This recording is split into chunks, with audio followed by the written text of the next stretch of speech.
Welcome back to A Fresh Story. This episode is part of a special series for October, as it is Pregnancy and Infant Loss Awareness Month. We are honored to hold space for these profound conversations and share these stories.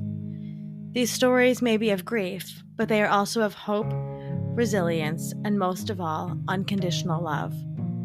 As a reminder, be gentle with your heart. And if you are not able to listen to this episode at the moment, we understand and we're holding you close. These conversations will change you as they have changed us. I'll let these amazing women tell you in their own words.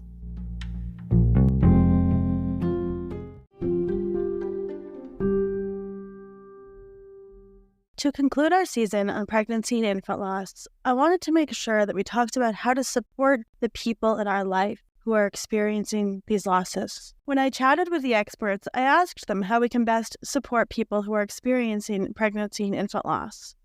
And I really wanted to hear from the women themselves who experienced this, how they were supported or not supported during these times. I wanted to hear from them what they recommended we do as their community to show up for them. And I just want to extend an incredible amount of gratitude for all of the women this season who have shared their children and their stories with us. You are helping people feel so much less alone, and I thank you from the bottom of my heart. When I talked to our experts about how to support someone through pregnancy and infant loss, I specifically wanted to ask Emily Party of Ready Nest Counseling how we can support someone through infant loss specifically. She gave me some really sound advice there. And I asked her another thing, because it's something that came up in my own life when I was going through my divorce. What if I'm going through something big and my friend is experiencing this type of loss and I simply can't show up for them? What do you do to save that friendship? What can you say? I really appreciated her wise words. And lastly, I asked Emily, what do you say to a friend who feels like nobody wants to be near them or that they're a downer because of their loss? I'm Emily Party. I run Ready Nest Counseling here in Nashville, Tennessee. We specialize in helping those walking through the life phases of pregnancy, postpartum, infertility, loss, and early parenting. So we each need our own support through this. I see this a lot with the grandparents, that I lost a grandchild. Yeah, that absolutely matters. But you don't turn to your daughter who just suffered a miscarriage to explain or to bring comfort to you in that moment. She is the primary griever. The parents are the primary grievers. And so as a friend of someone, if they suffered a miscarriage, first of all, just being so honored and privileged that they shared that information with you. Again, we want to acknowledge that that is brave in and of itself, that they chose to tell you that really means you're in their close circle and you're going to honor that. And then you show up, right? It's don't ask later what they need, but in the first moment, send them a DoorDash, drop by a casserole, say, all right, put your laundry on your doorstep. I'm going to return it tomorrow, washed and folded. It's just really practical things that are ways to show up without, everybody needs food. Okay. So it's that's the easiest one. That's if they have other children, that also is huge. It's all right, great. How about I take Johnny to the park tomorrow? I'll pick him up from daycare. It's amazing. Giving space, time, capacity to your friend to be able to just grieve and heal is priority number one. And then as time goes on, they begin to have a little more capacity to be able to name, you know what I need? I need to get away. I need to figure out a babysitter for my kid. I need to get my nails done. Do you know a good place? It's yep, here's a gift card, sister. You go do that. And they're able to then be able to dictate, and you are there for it. You're just along for the ride. You don't share your own needs, unless they directly ask. So sometimes friends will be like, I need a distraction. Please tell me what all the drama is with so-and-so. It's great. I'm here for the goss. Let's spill it, But other than that, I don't care if something super dramatic is going on in your world. In her world, it doesn't matter at this time. And there will be time later to be able to circle back. but that's why you need your own support. If you're going through a breakup, if you're going through something else at work, that is not the friend to lean on. And you need to be able to extend them that grace that, like, her world is shattered in this moment and our friendship can endure it because we're here for all of it. Absolutely. I'm so glad you asked, because it happens all the time. And, it's one of those things that we don't want to miss out on being in their lives. But in this moment, it's like it cancels each other out. Right. And so I mean, my favorite response in a text message is just, no need to respond, but I love you and I'm thinking of you. I'm also unable to be the shoulder I wish you could cry on daily, but I need you to know you're in my heart and thoughts and prayers, or whatever that is for you. And so, the no need to respond text lets your friend off the hook. um, I think it gives them the freedom to be like, also, you don't need to ask how I am. Also, I'm going to give you the benefit of the doubt that you also know I'm going through stuff. And it is okay to just say that. It is okay to just be like, I wish I had 100% to give to you in this moment. Thank you for understanding that I love you so much. And on the other side of this, we will hug it out, And it's like, and I think if it's a relationship worth keeping, it will withstand that and it will extend that amount of grace. And I think those are the most, they end up being the strongest friendships, right? Because it's like, hey, I saw you in this adversity. You saw me in this and you didn't dismiss it. And you didn't say mine is harder or more important. We just weathered it and we're broken and beautiful because of it. You don't shy away. I think one of the best things, husband who went through this with dear friends of ours, one of the things he said was, force your friendship upon us. And I thought that was really insightful and honest and vulnerable, because it is in those times it's like, they don't know what they need. Why would I even ask them? Like, none of us know what to say or do. It definitely is, again, not my tragedy. So while I, as the friend, grieve and cried and mourned, I also found my own support for that.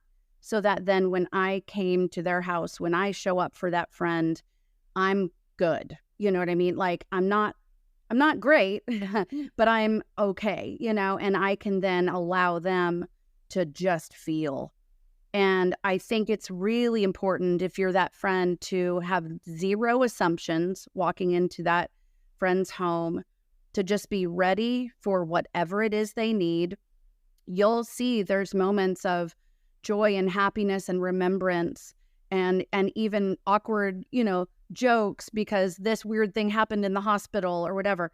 Awesome. Then the next second, we're all crying and sobbing, and it's hard to even say the baby's name, I think depending on your closeness to those people, asking, can I use your baby's name? Do you mind if I, did you name the baby? Even if you don't know, to ask, and then asking permission, like, if that's comfortable for them. And then to be able to ask, how are you doing physically? How are you feeling right now? Again, you have to kind of gauge your closeness in that friendship, but you have to remember this is also a postpartum mother her body went through trauma as well.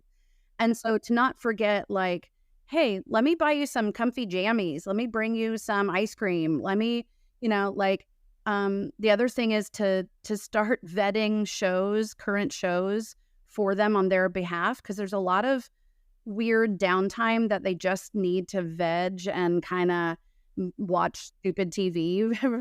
and so really actually, like, choosing some films maybe by heart, or TV shows that you've watched this season of, that you can say, this one's safe. And by that I mean, like, no babies, no pregnancy, no loss, no, like, keep it stupid, people, and it's like, it's one of those things that is silly, but it's so necessary. And there's so many nuances to that you're like, oh, I'll just put this movie on. And then guess what? her best friend is pregnant, and then so and so has a miscarriage later in the season, and and it's like incredibly triggering. So some of these things get very practical. That's just like, I'm going to help hold space for the moment you're in, and to be able to be the protective eyes and ears that can help you, whether it's 1 week out or 1 year out.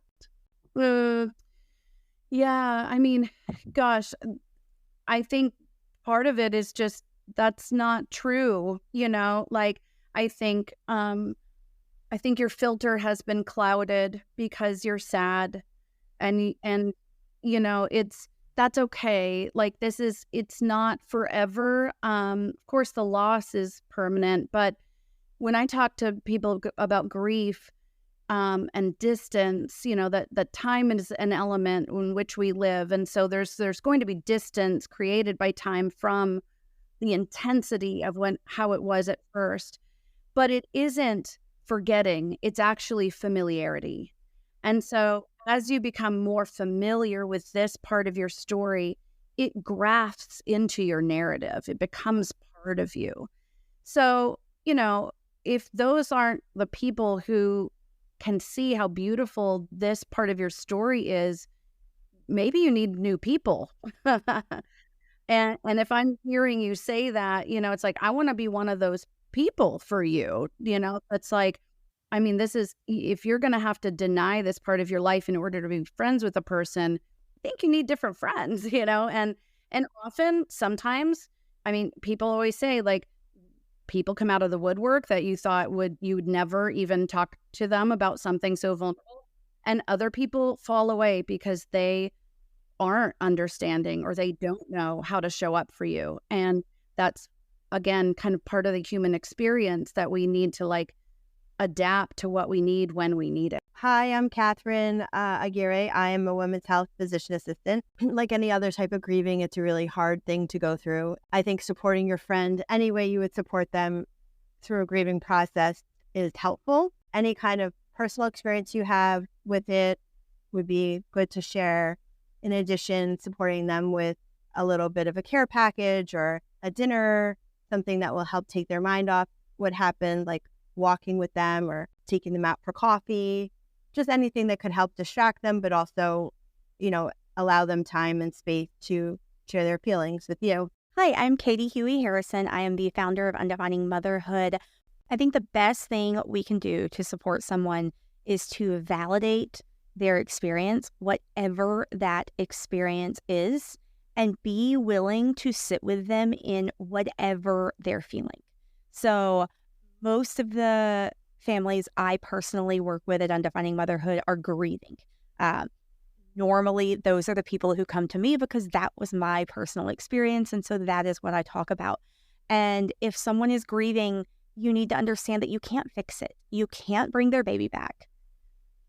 But you also can't just give them silver linings. We think, well, maybe I can help them realize that it could have been worse. I had this friend who lost a baby later in pregnancy. But the reality is, they're in pain. They lost a life that they dreamed of. They imagined this child. They thought of names. They pictured nurseries. They imagined the sports it might play. Its entire life was planned out in their minds. And while none of that life would have looked the way they planned, that doesn't matter. They've lost this entire dream, and the new reality is a lot to cope with. And so just recognizing, look, it's not my job to make it better. I can't make it better, but I can be here. I can be present. I can listen.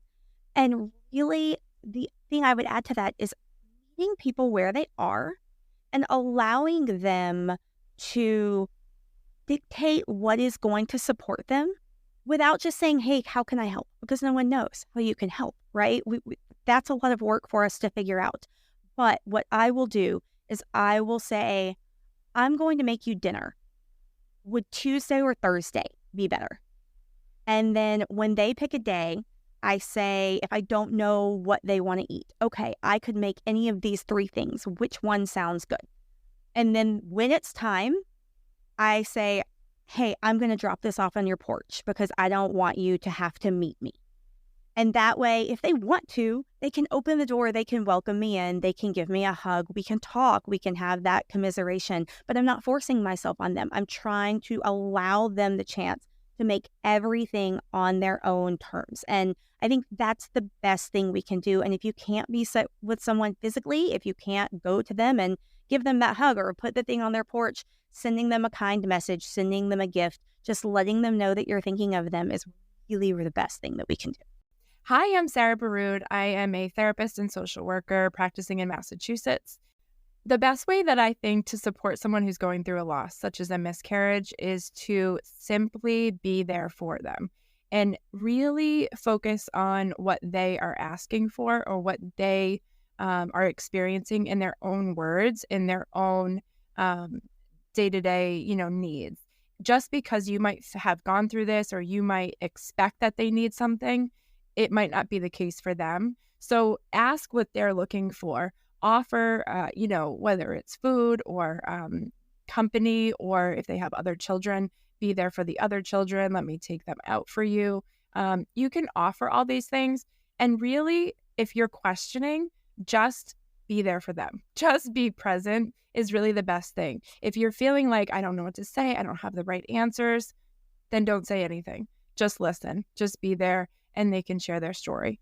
If I had to send a quick text to someone who had just gone through a miscarriage, I would probably say, I'm really sorry for your loss.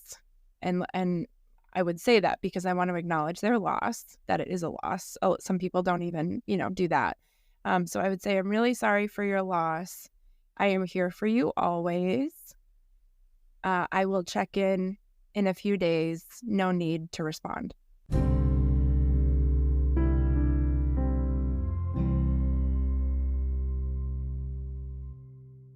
When I talked to all the women for this series, I asked them, how did people support you during your loss? How did people not support you during your loss? And what would you say to somebody who is experiencing pregnancy and infant loss? I really loved what they had to say. And if you know somebody who's experiencing pregnancy and infant loss, grab a pen and take some notes. Because these women, they are wise, wise women. Don't stop saying that baby's name. Don't pretend it didn't happen. And if they didn't name their baby, because sometimes that, if it's early, they didn't have a name picked out, anything like that. Something one of my friends did was she would just check in on me every couple weeks because she didn't let it go. She's like, how are you doing today? And I think that's an important thing to say also is adding today, not how are you doing overall, but how are you doing today? And just checking in. Put it on your calendar. Put it on your calendar and say, I know it's been 6 months. How are you doing? Put that baby's birth date on your calendar because I guarantee you there are not a lot of people who are going to reach out that day. And that is such a small thing. I have a friend who had twins, and one of them died about 27 days after he was born. And her living son is now 15. And I sent her a text on his birthday, and I said, happy birthday, and listed both of her sons' names. Because it's still her other son. Her living child is a reminder that she had twins, and now she only has one that's living. So I think that is such a simple thing that you can do, is just continue to remember that child, to say that child's name if you can, and to acknowledge, at milestones, how many, a month later, 6 months later, a year later, and just check in on that person so they know they weren't forgotten and they know their child wasn't forgotten. I got a lot of private messages from women, and they were so helpful, right? And so many women were like, hey, I didn't share, but knowing that you're going through this, I'm an open book. Tell me what questions you have. These are the things that help me. And I think anytime you can share that personal experience and you're comfortable sharing your own experience, it does help the person on the other side. A couple things that now, unfortunately, I have a playbook because this happens so much, right? And so in that playbook, my first thing is always to say, first and foremost, there's nothing you could have done different. There's nothing that you did wrong. And whoa, that makes me a little emotional. We forget, right? When it's you and your body, you get so mad at yourself because there's nothing else to blame. And often there's no medical reason, right? Especially when it's an early miscarriage, it's just a thing that happens. And often it's because the baby wouldn't have developed appropriately. And so what quality of life would they have? So it's almost, in a sense, kind of a good thing, but it doesn't make it any easier to go through, right? And so, you have this feeling of, what could I have done differently? What did I do to deserve this? Why is this so hard for me? How am I going to handle it? So just reminding them that there's nothing they could have done. It's something that happens and they will get through it, I think, is first and foremost. Then I saw somebody tweet this. It's a woman I follow on Twitter, and her thing is, never send something to mom that mom then has to do, right? So don't send flowers unless they're already in the vase. And so I always like to send like an Uber Eats gift card or DoorDash, whatever the family uses, so that they don't have to worry about one meal, right? It's a small thing to do, but at least that's off her plate. I offer childcare. If you want to drop your kid off so you can have a moment with your spouse, if you want to have a moment by yourself or fill your cup up in whatever way, just reminding them that this is grief and you do deserve to, go through all of the stages of it. And it's going to be hard. And sometimes that means you need to just have a little time to yourself. Yeah, I think asking them what they need. I think it was really helpful to have some friends who had been through miscarriages to say, what do you need? Do you need check-ins? Do you need silly memes? Do you need, crappy books to read? And I said, I think what I need is like support around the due date. And I was glad I asked for that. And I was so grateful that they remembered and sent me flowers in January. And,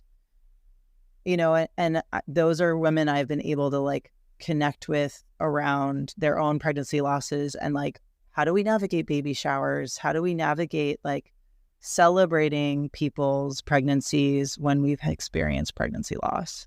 So I have a partner who's currently experiencing a loss. She had a DNC yesterday and it's her first pregnancy loss. And I would say you're not alone. And that's what I did tell her.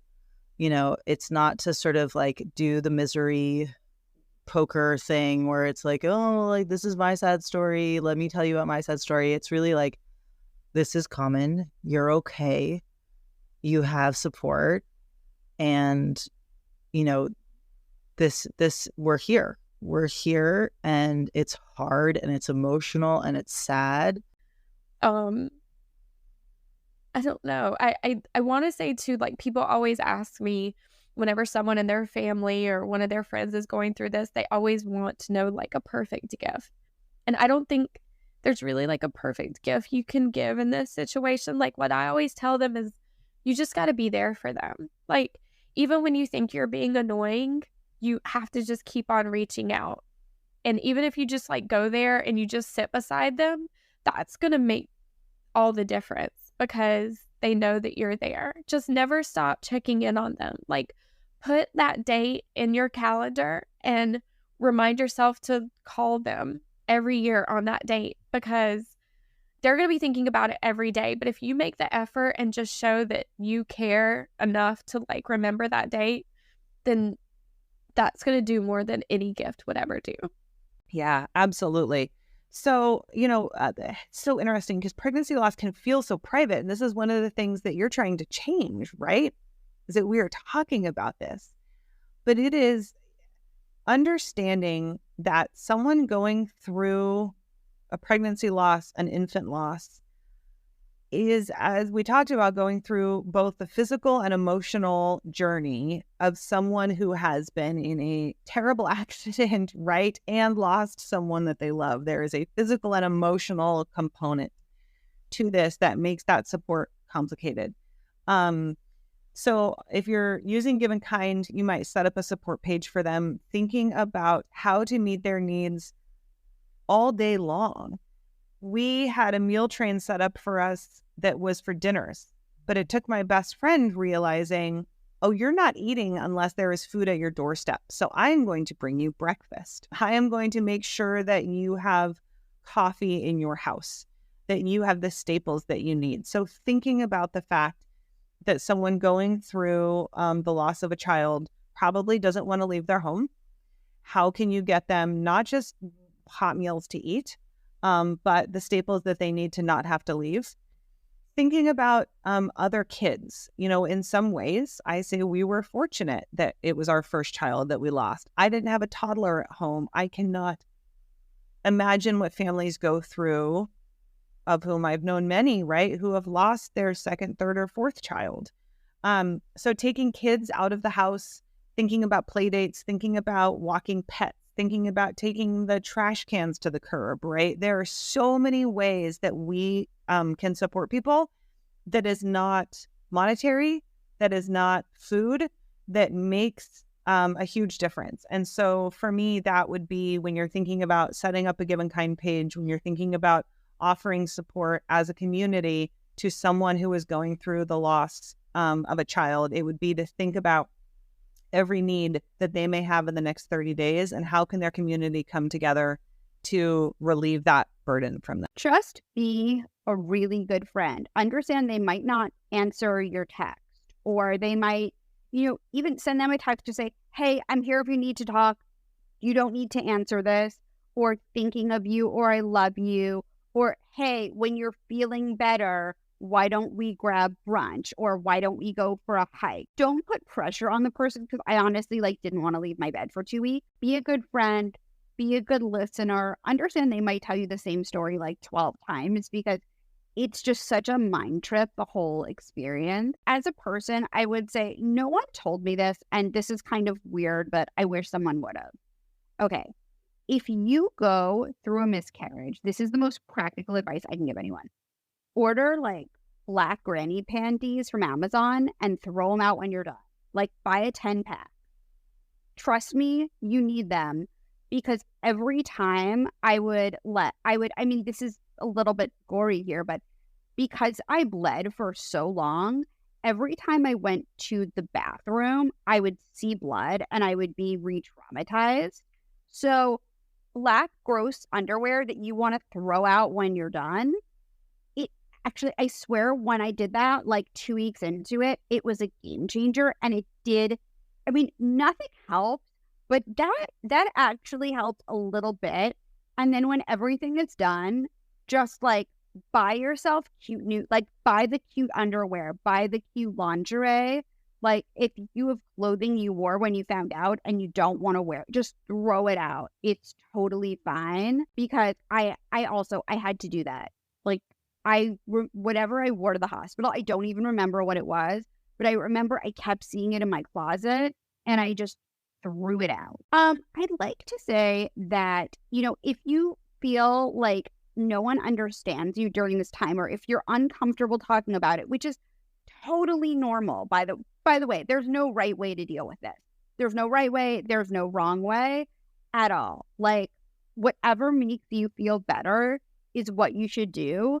I know everyone is very much on TikTok right now, but I'm a little bit old school and I'm kind of addicted to YouTube. I would say there are so many people that talk about this on YouTube. If you search Delilah Lepke, her video really helped me get through it. And then she ended up having a bunch more babies after her miscarriage, so it kind of gave me hope. But Lepky, I think, is her last name. And I think that was the first video I watched, and I just related to her, even though we're very different. I related to her so much that I would say that's a really good platform if you just want to hear more stories, if you want a little bit of comfort. I wanted to finish off this season with a little snippet of a conversation with my friend Jane Kramer. Jane is a musician, and her words just are beyond worldly. Also, take a listen to the end of this episode. We've included Jane's song, Child. It can be found on Spotify and all the platforms. If you know somebody who's experiencing loss, flag this song. You might want to send it to them when they're ready. Thank you, Jane, for sharing your beautiful, beautiful words with us. The first thing I think I'd want them to know is it is not your fault. It's not your fault. I think so many of us beat ourselves up. What could I have done? Oh my gosh, I had that glass of wine before I knew I was pregnant, whatever it is. it's not your fault. I think sadly the statistics of pregnancies that end in miscarriage are really, really high. And it often has so little to do with anything at all, anything at all. So that's a big one. Another one is that it's okay to feel everything you feel. I remember feeling, and this isn't a pretty or socially acceptable thought, but just really angry at pregnant ladies. And for whatever reason, they'd be everywhere around me when I was going through those difficult times, or social media, pictures of, people with their precious families. And certainly I don't begrudge anyone their joy. And we don't know everyone's stories, right? So some of these people have had loss and are having, these are their rainbow babies, whatever it is. But I would say whatever you need to do to take care of yourself and protect yourself, if it's, not going to that baby shower, or, muting this person on social media for a little while, or, just, not to pile on the self-loathing or beat yourself up for feeling really angry and really sad. And to also, just not be afraid to speak about it, whether it's seeking out, a group, a support group, whether it's, if you have a friend who maybe, is a dear friend and hasn't necessarily had a pregnancy loss themselves, but they have a friend who has, who isn't opposed to speaking about it, just seek that out, because there is something about speaking about it with people who have been there, that I think is deeply healing. And just to be tender with yourself, and to do what you need to do to kind of just put one foot in front of the other and water those little tiny seeds of hope until you're standing on your 2 feet again.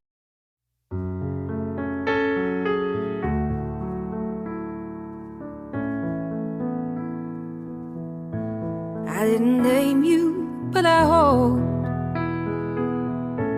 you'd have your daddy's sense of rhythm, your mama's dancing shoes. Just got wet cement and good intentions in them. Outside I look just like the living. I shuffle through the chores the living do. Inside I'm gutted, I am grieving a tiny unnamed someone shaped like you. Oh, I am not a doctor, I am not a man of God. I am a woman who has gotten some things wrong and kept on trying. Tonight I am a mother, I am barefoot on my lawn. I'm burying the dream of the grass-stained dancing feet of my child.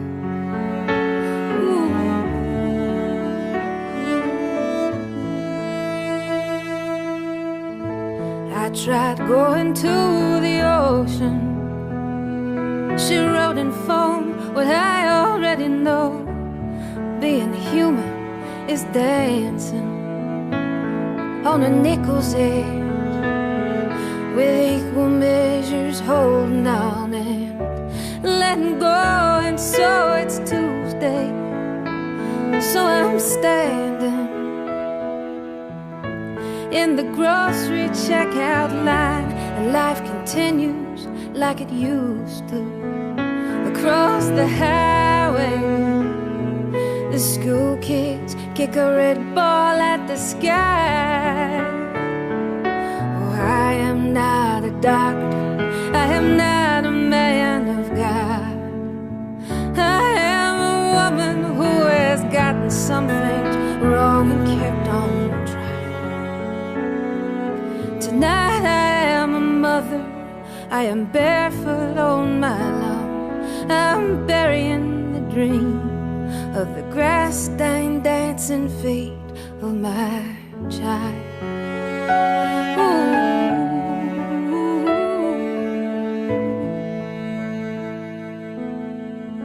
If God's a woman, may she lift this empty from my insides while I rest, and may she hold me in the magnolia of her breast, where I'm a child again.